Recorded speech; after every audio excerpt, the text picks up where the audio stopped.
morning, everyone. Wow, that sure is bright. And I'm here to talk to you about the challenge of lighting. I know in some of your programs it said that I'm supposed to talk about the future of lighting, which seems more appropriate for a tech conference like this, but that's a different talk. I think we should discuss tech in a different context. I come from Toronto. This is where I live. It's a beautiful city when it's bright and sunny. But one could argue that it's even more beautiful at night because there's so many things to do. There's all sorts of restaurants, and you can go to music, you can go see a play, you can watch the ball game. There's so many things to do because it's almost as bright at night as it is during the day. But like many inhabitants of Toronto, I did not always live there. And today I'm going to take you across 12 time zones from Toronto to the place where I grew up in the Philippines. And not just in the Philippines, but in the most remote part of the Philippines, an island called Palawan. And I grew up in the center there, in a town called Puerto Princesa, where it's actually beautiful. This is what it looks like in my island. And in fact, it's now mentioned in many travel magazines because all the beaches are white. This is pretty close to where I lived. And when I was a little kid, we would go out in the beach and pick up some shells that we can cook for lunch. So during the day, it was a lot of fun. But then at 5 o'clock, 6 o'clock, the sun starts setting. And you go from daylight to pitch black within a few minutes. Now, I know many of you probably have never experienced pitch black, except for, a few years ago there was a full blackout and everybody worried because they can't see. Well, that's how it is on an everyday life in this island. Darkness. You cannot do anything. You cannot see anything. And yet there are insects and animals that can see you. So it's also dangerous. This is me when I was 3 years old, a little bit before I was bitten by a mosquito and caught malaria. I was sick for 3.5 months. Fever, shivers, I was losing weight. Well, obviously I survived, I'm still here, but many people didn't. Because up to now, malaria is a big killer. And one of the reasons is because in some places it's very dark and mosquitoes can see us better than we can see them. In fact, if you look at the Philippines today, 50 years later, the distribution of lighting, you see my island, Palawan, and in the middle of that there's a little dot. My town is now a city, and yet the light is that little dot in there. 100 million people, and maybe 30% or more still live in darkness. But in fact, if you look at the world, this is a distribution of the population. The dark regions are the places where there's a high population density. And if we overlay on that the map of lighting around the world, you'll see that only in certain places is there a match between the population density and the lighting. In the most of the parts in the middle have a lot of people, but not enough light. 1.2 billion people live without access to electricity. What does that mean? At 6 o'clock, the day ends. Now, 6 o'clock, I'm just beginning to think about dinner. I'm still planning on what books to read with my kids and what TV show to watch, or maybe sometimes we go out. Certainly, I do not go to sleep earlier than 10 o'clock, maybe 11 o'clock. So if you think about these people, their lives are shorter by 4 or 5 hours than our lives. 1/4 of their waking moment is wasted. If you think about all the diseases we worry about and how much they shorten the lives of people, this is worse because that's 1/4 of the lives of people. Sometimes at the best part of their lives, the children who cannot read and be educated, the young adults who cannot have fun with their friends, the adults who cannot work and play, 1/4 of their lives wasted. So when I learned about this, I thought, well, we have to do something. What should we do? So I tried to get my colleagues and my students to work with me on the problem. And the first thing that came out is, why is this even a problem? In this day and age, why is this a problem? Because, you go to your local Canadian Tire, you can see that these places that don't have light have a lot of sun. And if you go at the local Canadian Tire, you'll see that there's any number of solar power LEDs that you can buy. So why is it not bringing light to the people? So it's clear that the technology exists. But I'd like for you to understand the difference between a technology and a product. Technology is not a product, and it's the product that touches lives. So it's clear that these things that you get at Canadian Tire are not suitable for the lives of the people. The product is all wrong. So now the question for us, the challenge for us, is what can we do about it? So let me take you back to the island so that we can design a technology and a product that makes sense for the people to have light. So I'm showing you here, I'm sorry I cannot point to it apparently. Puerto Princesa is a city, it's now called a city. It has about 100,000 people. In that pointed region there's two roads, one going north, one going south. But the rest you can see looks just like forest. And we're going to zoom in that forest and see that, in fact, there are little pockets of people. These are villages in those forested area that will never have light, not in the next 20 years. There is no plan for the government to actually put electricity in these areas. So we're going to pick that middle area and zoom in on that. That's the village of Bubugtong. And we decided to make this our pilot project to create a product that's suitable for people who live in this particular region. So the first question is, how do we design a product? What kind of light should there be? Now, if you go to YouTube, you can see that there's many proposed types of lights. But we decided that we would like to create light that give people the same dignity that we have. That is, it's going to be permanent, it's going to have a switch, it's not going to take superhuman effort to create that light. The question that was asked of us, well, what about something like a flashlight? That way you can walk around with light. But the answer that we got from our survey of the people, if a light can walk, it will. And pretty quickly, your light will walk away with somebody else.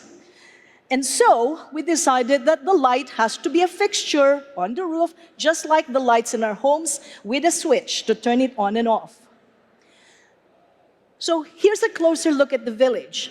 Because to create a product, we have to understand what are the constraints. First of all, it's very clear that economic constraints are there. People cannot really afford beyond a certain level. So we'd like to create the best light we could for the lowest price possible. If you look at the houses, they don't have much differences. They're all rectangular. They're about 3 to 5 meters on each side. And there's about one room, sometimes with a divider inside. That's the kind of houses they have. And so we estimated that if we put in about 350 lumens, that's about a 60-watt light bulb. It's going to be bright enough for somebody to cook in one corner and somebody else to read in another corner. And so we went to design the lights. Okay, well, there was a debate in my team because they said yellow light is the best quality light. We should give them the best. I was a bit skeptical because I had lived in the town, and I said, well, how about we make both and ask them to choose? And so we have to make both of this, and we proceeded to design the electronics to make it even so that the light remains constant for as long period of time. And there's two settings, a high setting and a low setting. And we wanted it to be nice and circular. All these little details, we put our heart and soul on this project to create the best light we could. And then we designed the shape of the luminaire. And this is the prototype we came up with. The idea is that it will hang on the ceiling with 4 strings to make it cheap, and this is what it's going to look like. And so then we traveled to the village of Bubugtong. This is the fork on the road where we left the dirt road. We were on the highway, went on the dirt road, and from here on, it's pretty much a road that exists when it's not rainy season, because otherwise it's just buried under a flood. And the people were waiting for us because we had sent a letter in advance to tell them of our project. You see, the only communication is by letter. We sat down and talked to them. Well, we stood up and talked to them, trying to explain what we're trying to do. And this is crucial because we wanted them to understand that we were there to try to be a partner. We'd like to understand what they need. We'd like to solve their problems, giving our brains to the project. But we don't have money to do that. So this has to be a sustainable project where they will have to pay for it. We want them to understand that at the beginning. And they all said yes. And so this is our pilot project. We walked with them to a few of the houses and installed our lights. They helped us by putting the solar panels on the roof because we didn't know how to climb the roof. And, it kind of worked. Didn't quite work completely because we didn't know a few things. One, the humidity was so high that any exposed wire was corroding very fast. Second, they look at our light and they say, that's really nice, but it kind of doesn't quite go well with our decor.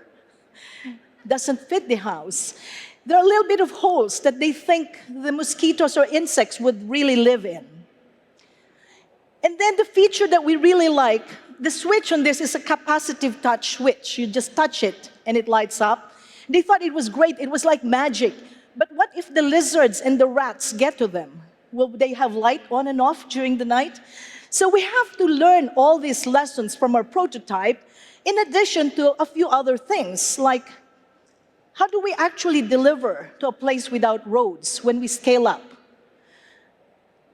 We talk about payment, but how do we collect payment? What is the suitable amount for us to collect from them? How will they pay us?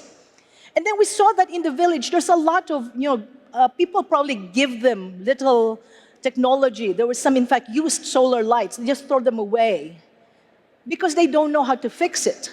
So we'd like to put in something that will handle the breakage of a product. So all these factors are things we took into consideration as we went back to the drawing board and created the actual light that we will deploy. So here we are, back to the drawing board. Now the light is linear instead of circular. It was a lot easier. We learned to manufacture the PCBs and the solar panels in China. We've now created them to be exactly the size that we want them to be so that we don't waste any part of that solar panel.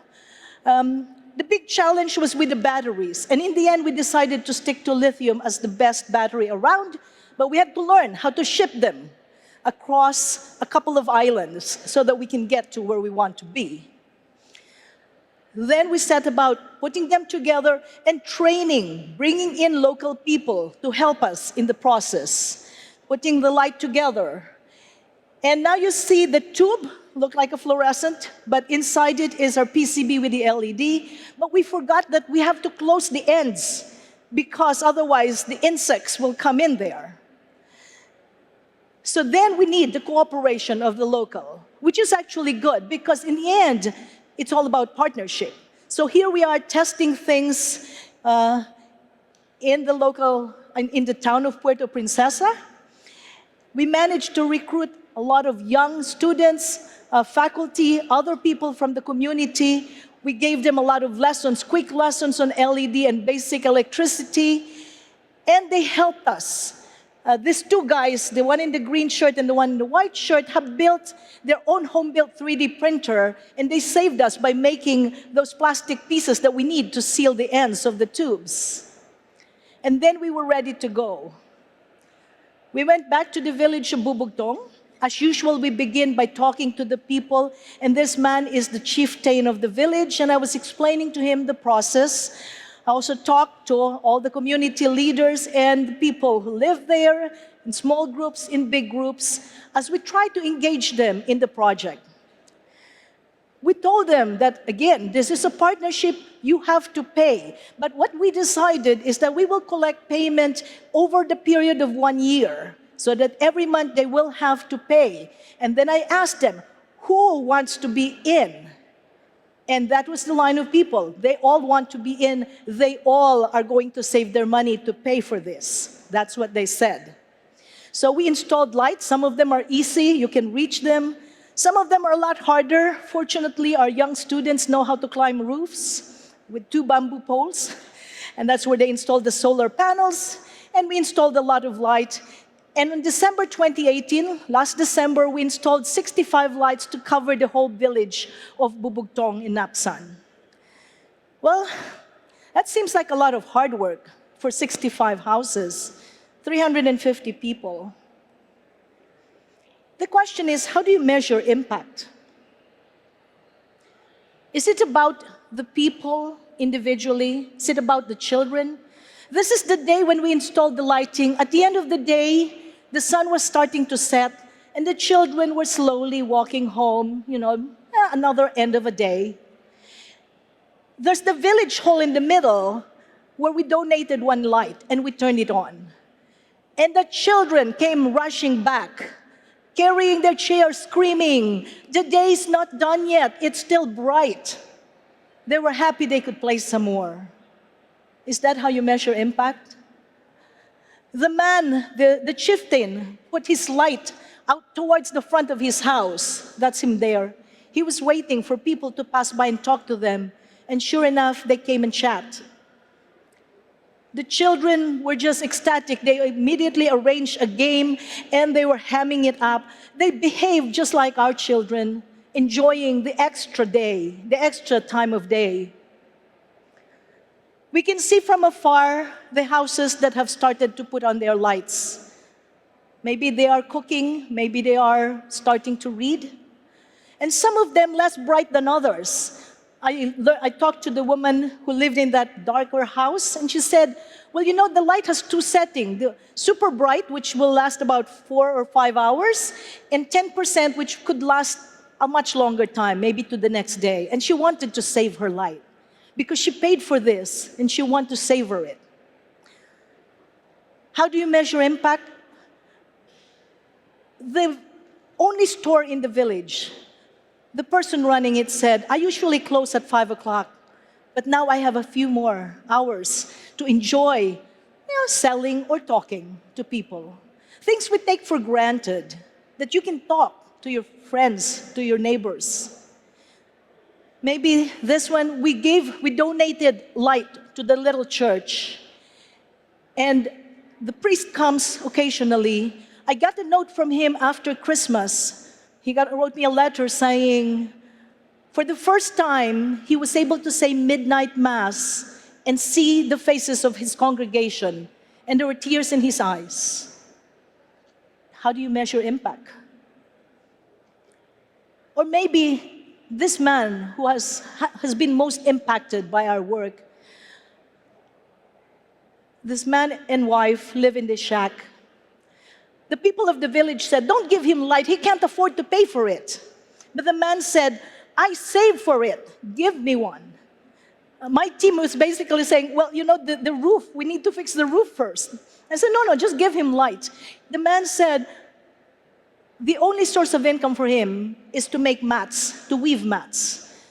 But now you're going to allow me to weave for 3 hours, 4 hours more. And not only that, I can see. And so this is in the dark, and we gave him light. How's that for impact? But of course, these are only anecdotal. But the woman there, she's one of the leaders of the village, told me, our lives have changed. You have changed your lives. Come back next year or come back later and see what we make of ourselves. But have their lives really changed? Well, I forgot to tell you that when we set out to do this project, we went to the Department of Trade and Industry in the country to talk to them about the project, and they told us, don't do it.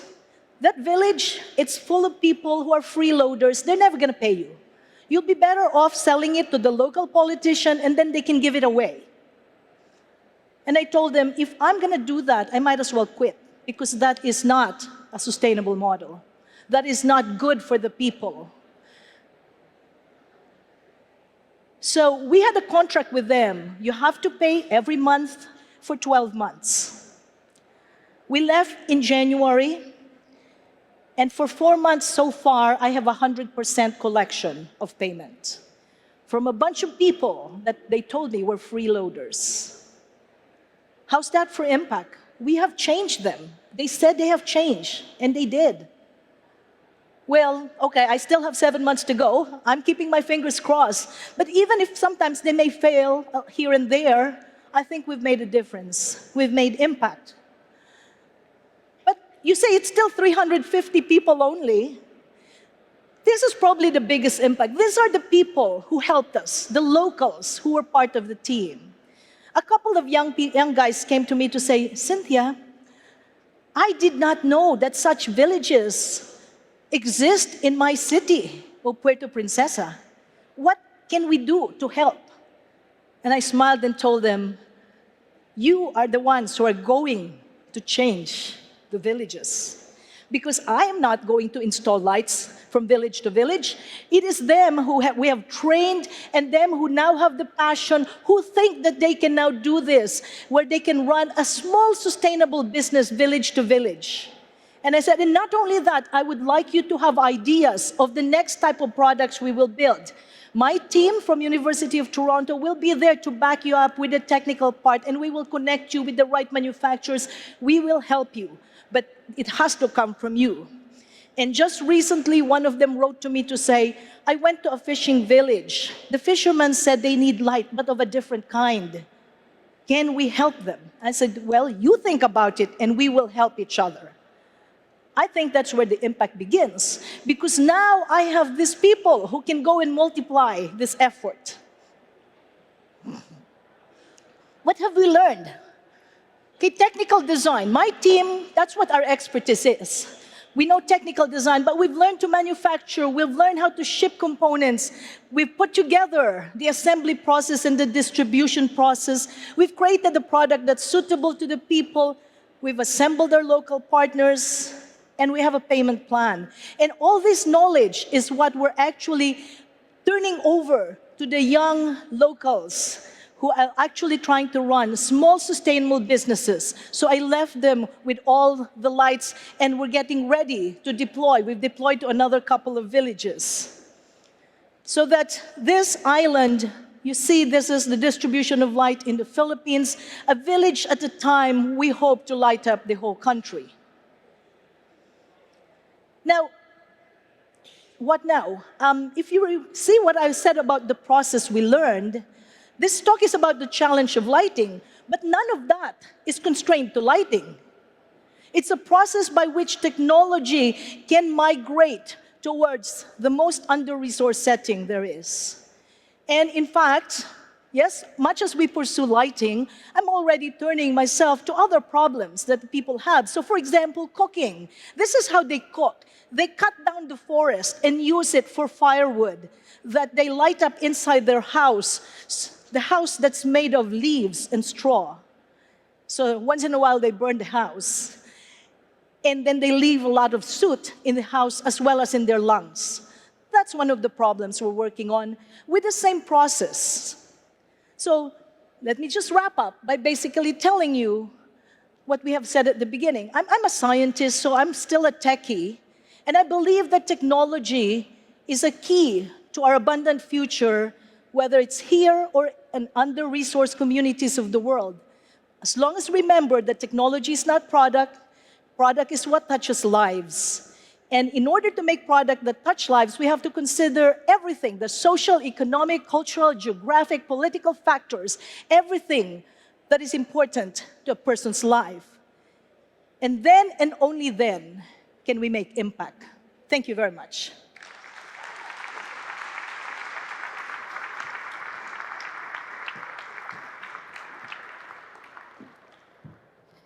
Thank you, Dr. Go. I'll let you get some water before you do our Q&A session. Thank you. We've got a lot of really exciting questions that the audience has submitted on the app, and they all pertain to your presentation. And I'm going to kickstart off the Q&A session with this one. In the Philippines, insects were one of the biggest challenges. In other parts of the world, what are some of the other challenges that you faced or could face? Well, I must say, I have expertise in the Philippines because I grew up there and I still have family there. So I do not claim to have expertise of all the world. My expertise actually is in nanoscience and nanotechnology. But having said that, I mean, the importance of lighting cannot be discounted anywhere. Because if you cannot see, that's just it.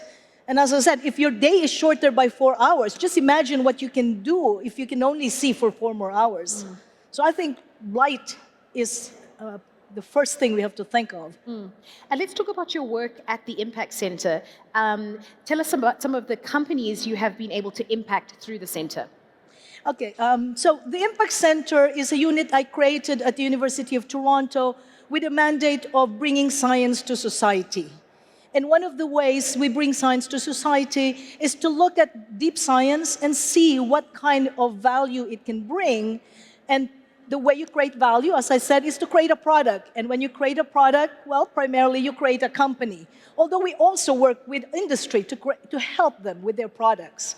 So my very first company from my own lab is in medical diagnostics, where I invented a new way of sensing based on diffractive optics. And that company we managed to grow into a reasonable size.